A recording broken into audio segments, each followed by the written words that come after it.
the law is implemented as a means of controlling and dominating the subordinate culture. And it's in this control and domination of the culture that the law is motivated. So here's the quote. The British colonial masters sought to, quote, form a class who may be interpreters between the millions whom we govern, the British govern, a class of persons, Indian in blood and color, but English in tastes. So I need to stop there, right? The attempt is to construct a system in which we create a class of interpreters, right? We're the colonizers, they are the colonized. We need to be able to communicate with our subjects. Therefore, I don't speak the language, and obviously I have no interest in learning the language. That's what's presupposed in this. So we need to create a class of interpreters. That class of interpreters are going to serve as the liaison between us and the natives, the indigenous population. But these people, despite the fact that they're brown and they're Indian, they need to be mentally white like us, right? In the African American community sort of slang, we call this the Oreo: black on the outside, white on the inside. That's sort of a really gross generalization, but that's what's at stake here. Indian in blood and color, but English in taste, in opinion, in morals, and in intellect. To that class, we may leave it to redefine the vernacular dialects of the country, to enrich those dialects with terms, to infuse those dialects with terms of science, borrowed from us, from Western nomenclature. So introduce to educate effectively, or not, it's not really education, it's an indoctrinate this interpretation, this class of interpreters with Western ideologies, Western nomenclature, and allow them to infuse those concepts into the indigenous population, and to render them by degree fit for conveying knowledge to the great mass of population. This is a system of indoctrination, right? So the next thing is to employ a strategic system of educational indoctrination. Right? So the whole point is to indoctrinate this class of interpreters into the notions and the superiorities of Western ideology, so that they aspire more than anything to pacify, to satisfy the demands of their overlords, and thus, in a Fourierian sense, serve as a class of sub-oppressors. There's a technical term for this. I'm not going to get into it now. I've done this in my my multi-part lecture on Paulo Freire, but the technical term for this class is the class of sub-oppressors. So you have a class of oppressors, O-P-P-R-E. You have a class of oppressors, you have a class of sub-oppressors, and then you have the class of oppressed. Right? So you have two classes of oppressors oppressing this class. What we recognize now from our first part, and this is why I did it, was that when we're talking about the oppressed, we are not saying that the oppressed are synonymous with the subaltern, right? There's a distinction between the two, and I'll get to that in a second. So the third part, and again, a lot of this, I'm compiling a lot of her analysis into just bite-sized bits of information, because I'm not going to spend a lot of time on just an analysis of Spivak's notion of subalternity, because I have other conceptions to discuss. Spivak argues that for Foucault and Deleuze, the sub-proletariat, right, the super fringe, right, the people on the most extreme, the most oppressed, the most outside of mainstream, the lowest class. She says that for Foucault and Deleuze, they argue, for Foucault and Deleuze, quote, they can speak and know their condition, right? So for Foucault, according to Spivak, for Foucault and Deleuze, the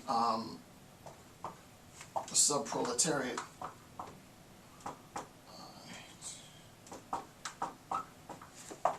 can speak for themselves.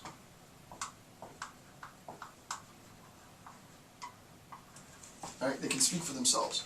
So, according to Spivak, for Foucault and Deleuze, the sub-proletariat, the most oppressed, the most out, of the mainstream, they can actually, and I spoke about this in our discussion of semiotics, right? Within this semiotic representation, there is a sense in which the subjectivity of these most oppressed is still transparent, right? And she profoundly disagrees with this in a Marxist sense, because the relationship between labor and value is such that the individual's labor, right, is constructed as value, and the laborer as laborer is essentially unimportant, right? So for Deleuze and Foucault, they would respond to her question theoretically: can the subaltern speak? Of course, yes, they can speak, right? The subaltern can't. They do have a voice in, quote unquote, this sort of conceptual marketplace of ideas. There is the opportunity. I'm generalizing it, but essentially what's being said is that yes, for Foucault and Deleuze, the subaltern have access, right, to the hegemonic forces of power. Obviously, Spivak is going to categorically disagree with this, and basically the structure of the argument has been this repeated polemic between, not visceral, but this ideological polemic between her stance and this Foucauldian, Deleuzian stance. So obviously she disagrees with this, right? She's not going to accept this. Spivak rejects this possibility.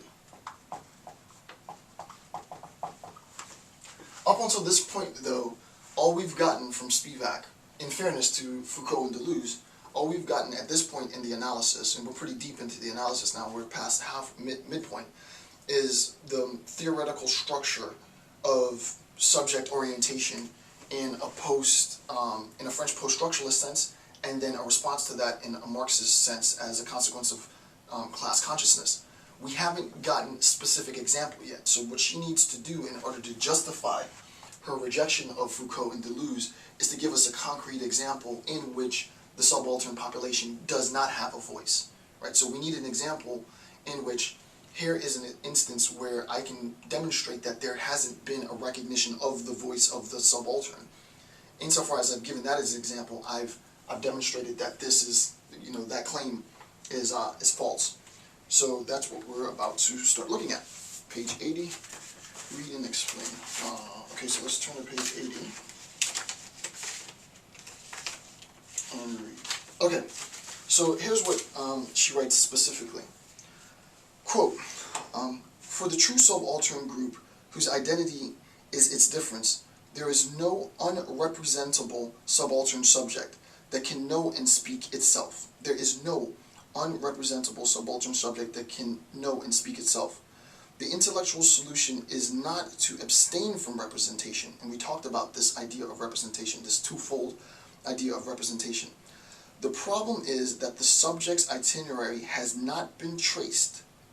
The subject's itinerary has not been traced so as to offer an object of seduction to the representing intellectual. What in the world does that mean? The last bit, it's technical. Spivak is very, very technical. But as we've seen in the relationship between the signifier and the signifier always serves as a trigger to the concept.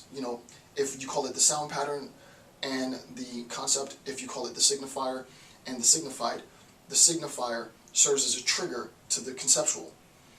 There isn't a sense in which the individual agent can receive acknowledgement from his or her oppressor, right? So what ends up happening is the following quote: the problem is that the subject's itinerary has not been traced so as to offer an object of seduction, right? There is no interest that I, as oppressor, have in your concerns, because there's nothing that you have that I want, to be general, right? There's no reason for me to address any of your issues.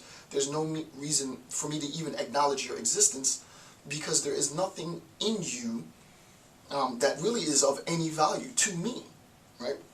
The example that I gave earlier was one of sort of Walmart's conglomerate absorption of all businesses that are, in any sense, specialty shops, right? So the problem is that the subject's itinerary, the things that I want to do, has not been traced so as to offer, to contribute, an object of